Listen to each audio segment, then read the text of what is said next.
नमस्कार। महत्वपूर्ण प्रश्नों की श्रृंखला के अंतर्गत अब तक हम 16 क्लास में ले चुके हैं विद्यार्थियों। और आज की क्लास ये 17वीं क्लास है। और आज का अपना टॉपिक है विद्यार्थियों, गणेश्वर की सभ्यता। जितने भी इंपॉर्टेंट प्रश्न गणेश्वर की सभ्यता से आज तक पूछे गए वो सारे आज की क्लास के अंदर हम डिस्कस करने वाले हैं। यदि आप नए हैं तो आपसे रिक्वेस्ट है, वीडियो को अपने फ्रेंड सर्कल के अंदर शेयर कर दीजिए और चैनल को सब्सक्राइब कर लीजिएगा। चलिए शुरू करते हैं आज का पहला प्रश्न। आज का पहला प्रश्न है, गणेश्वर की सभ्यता रिक्तस्थान संस्कृति का महत्वपूर्ण स्थल है। जो गणेश्वर की सभ्यता है वो किस संस्कृति का महत्वपूर्ण स्थल है, ये हमसे पूछा गया। ऑप्शन है ताम्रयुगीन, पूरा पाषाण, मध्य पाषाण और नव पाषाण। इस प्रश्न का राइट आंसर ऑप्शन ए रहेगा। गणेश्वर की सभ्यता ये सभ्यता ताम्रयुगीन संस्कृति का महत्वपूर्ण स्थल है। और ये प्रश्न विद्यार्थियों आरपीएससी स्कूल व्याख्याता ग्रुप ए 2022 जीके के पेपर के अंदर पूछा गया था। आप लोगों को जानकारी के लिए बता देता हूँ कि गणेश्वर सभ्यता ये जिलों के पुनर्गठन से पहले गणेश्वर सभ्यता थी सीकर जिले में थी, लेकिन जिलों के पुनर्गठन के पश्चात विद्यार्थियों गणेश्वर की सभ्यता ये गणेश्वर की सभ्यता नीम का थाना जिला उस नीम के थाने जिले के अंदर कांटली नदी के किनारे है। कांटली नदी जो बहती है, कांटली नदी जिसका प्रवाह क्षेत्र तोरावाटी कहलाता है, उस कांटली नदी के किनारे गणेश्वर की सभ्यता स्थित है। आगे बढ़ते हैं, दूसरा प्रश्न। चलिए, प्रश्न है, गणेश्वर सभ्यता किस काल से संबंधित है। यह प्रश्न पीटीए ग्रेड सेकंड 2011 और पुस्तकालय अध्यक्ष 2020 के अंदर पूछा गया कि गणेश्वर की सभ्यता किस काल से संबंधित है। ऑप्शन हमें दिए गए हैं, पूरा पाषाण काल, हड़प्पा काल, लोह युग, ताम्र ओवलिक कांस्य युग। विद्यार्थियों इसका राइट आंसर जो ऑप्शन डी रहेगा। गणेश्वर की सभ्यता ये ताम्र ओवलिक कांस्य युग से संबंधित है। आप लोगों को जानकारी के लिए बता देता हूं, कांसा एक मिश्र धातु है। कांसा विद्यार्थियों एक मिश्र धातु है। और कांसा ब्रॉन्ज जिसे कहते हैं, ब्रॉन्ज, ये विद्यार्थियों तांबा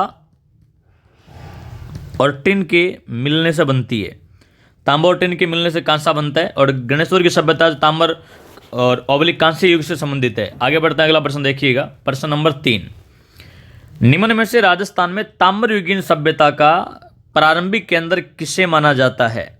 विद्यार्थियों ताम्रयुगीन सभ्यता का प्रारंभिक केंद्र वो ताम्रयुगीन सभ्यता का प्रारंभिक केंद्र गणेश्वर को माना जाता है। गणेश्वर सभ्यता नीम का थाना जिले के अंदर कांटली नदी के किनारे, उसे राजस्थान में ताम्रयुगीन सभ्यता का प्रारंभिक केंद्र माना जाता है। ये प्रश्न आरपीएससी ग्रेड सेकंड संस्कृत शिक्षा विभाग 2023 के अंदर जीके के पेपर के अंदर पूछा गया था कि राजस्थान में ताम्रयुगीन सभ्यता का प्रारंभिक केंद्र कौन सा है, तो वो गणेश्वर है। आगे बढ़ते हैं, अगला प्रश्न, प्रश्न नंबर 4। राजस्थान के किस जिले में गणेश्वर स्थल स्थित है। यह प्रश्न विद्यार्थियों 2019 के अंदर पूछा गया था।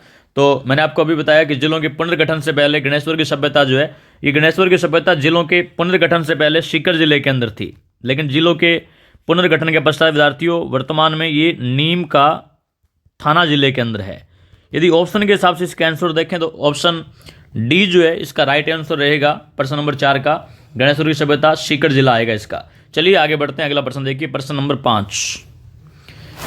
राजस्थान पुलिस 2013 के अंदर पूछा गया प्रश्न है, गणेश्वर में ताम्रयुगीन सभ्यता के अवशेष किस नदी के किनारे पाए गए हैं।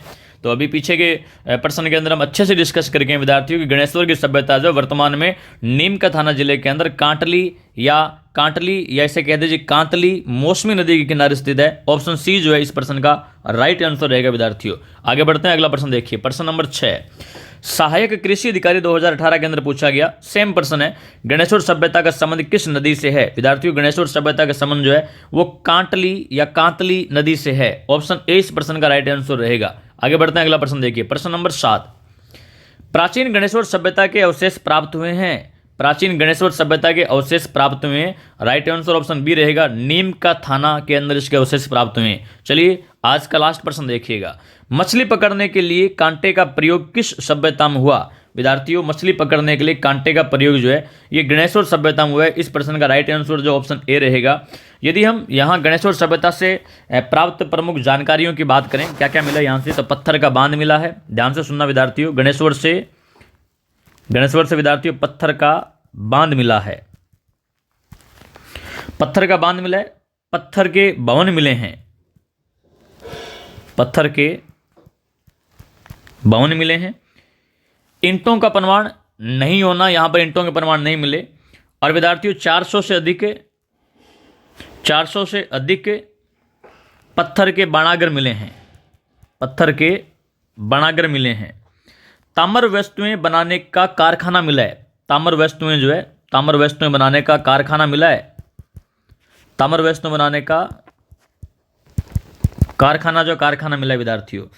और इंपॉर्टेंट है, एग्जाम में पूछा गया काफी बार, 97% तक शुद्ध ताम्र वस्तु मिली है। शुद्ध ताम्र वस्तुएं मिली विद्यार्थियों 97%। मछली पकड़ने का कांटा मिला है।